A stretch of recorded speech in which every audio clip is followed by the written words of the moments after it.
ನೋಡ್ರಿ, ಇದು ಬದನೆಕಾಯಿ ಗಿಡ. ಕಂಪ್ನಿಯವರು ನಮಗೆ ಇದನ್ನ ವೆರೈಟಿಯ ಬದನೆಕಾಯನ್ನು ಕೊಟ್ಟಿದ್ದಾರೆ. ಇದು ಕ್ರಾಸ್ ಬದನೆಕಾಯಿ. ಈಗಾಗಲೇ ಇದು ಕ್ರಾಸ್ ಮಾಡಿಬಿಟ್ಟು ಒಂದು ಸುಮಾರು 25 ದಿನಗಳಾಯಿತು.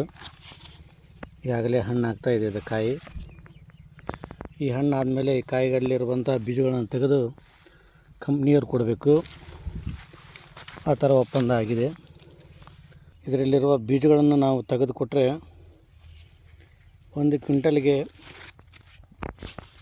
2,20,000 ರೂಪಾಯಿ ಅವರು ಹೇಳಿದ್ದಾರೆ.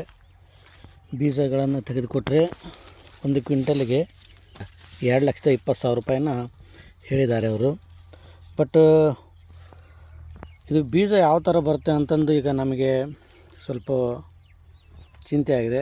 ಯಾಕೆಂದರೆ ಒಂದು ಪ್ಲಾಟಿಗೆ 80ರಿಂದ 90 kg ಬೀಜಗಳು ಬರ್ತವೆ ಅಂತ ಹೇಳಿದರು. ಅದೇ ರೀತಿ ಬರ್ತಾವ ಇಲ್ವಾ ಅಂತ ನಾವು ಕಾದು ನೋಡಬೇಕಾಗಿದೆ. ಇದು ಈಗಾಗಲೇ ಹಣ್ಣು ಆಗ್ತಾಯಿದೆ ಬದನೆಕಾಯಿ.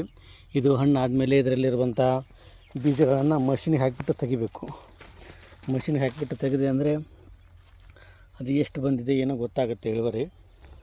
ಇಲ್ಲಿ ಅನೇಕ ರೈತರು ಇದೇ ಮೊದಲ ಬಾರಿಗೆ ನಾವು ಇಂಥ ಬೀಜಗಳನ್ನು ಹಾಕಿದ್ದೀವಿ, ಇದಕ್ಕಿಂತ ಮುಂಚೆ ಇಂಥ ಬೀಜ ಹಾಕಿರಲಿಲ್ಲ ಅಂತ ಹೇಳ್ತಾ ಇದ್ದಾರೆ.